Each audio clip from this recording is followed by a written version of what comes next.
Alors, juste une petite vidéo pour t'expliquer le principe de cet exercice sur les aires. Donc, tu as besoin des deux fiches. Ça peut être recto verso, la règle graduée, le crayon à papier et la gomme.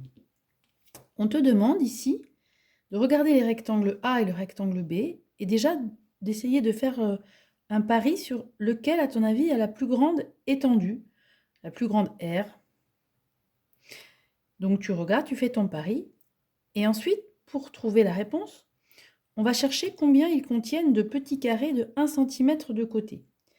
Donc pour le faire, on va quadriller ces rectangles. Donc tu prends ta règle, tu mets bien le 0 au début du côté. Et donc tous les centimètres, tu vas faire un petit trait.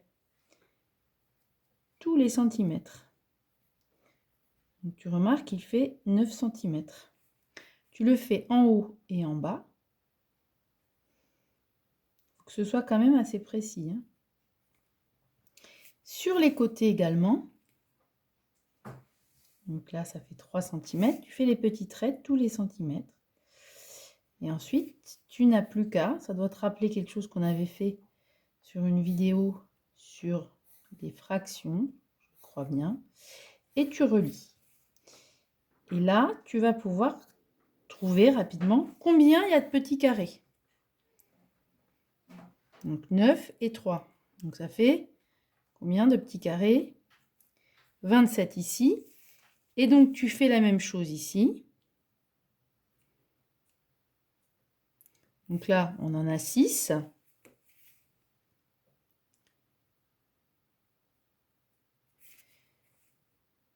Donc je relis. Et ensuite, je fais la même chose pour la largeur.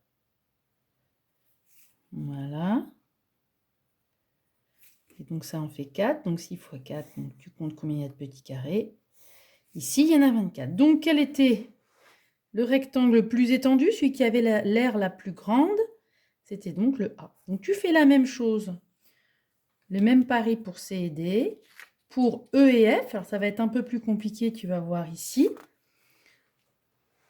Et pour G et H. Il est en double celui-là.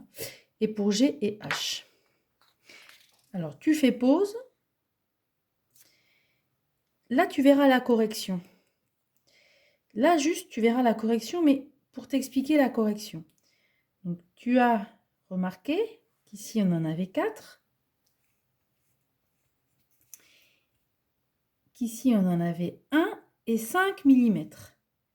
Alors, là, c'est pas facile. Donc, pour pouvoir trouver, pour pouvoir compter, quelle a été ta réponse? Bon, il y en a 1, 2, 3, 4. Ici, est-ce que tu as eu une idée? Donc, si tu as une bonne idée, c'est si tu vois que là, vu que c'est 5 mm, il en faudrait 2 comme ça, si on les met ensemble, ces deux-là, pour faire 1. Donc, ces deux-là, ça fait 1, ensemble. Ces deux-là, ça fait 2.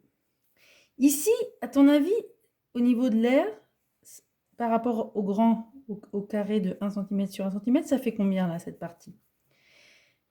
Ben, c'est la moitié. Hein. On voit bien que si on coupe en diagonale, ça fait bien la moitié. Donc là, on a une moitié, et ça, c'est encore une moitié. Donc ça et ça fait 1. Donc ici, on a 1, 2, 3, 4, 5, 6, 7.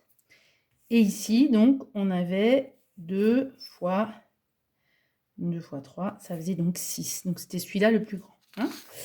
Et pareil ici, hein, donc ça, vous verrez dans la correction, mais il va y avoir des demi-carrés que l'on va mettre ensemble pour faire des carrés complets. Donc tu verras ça dans la correction.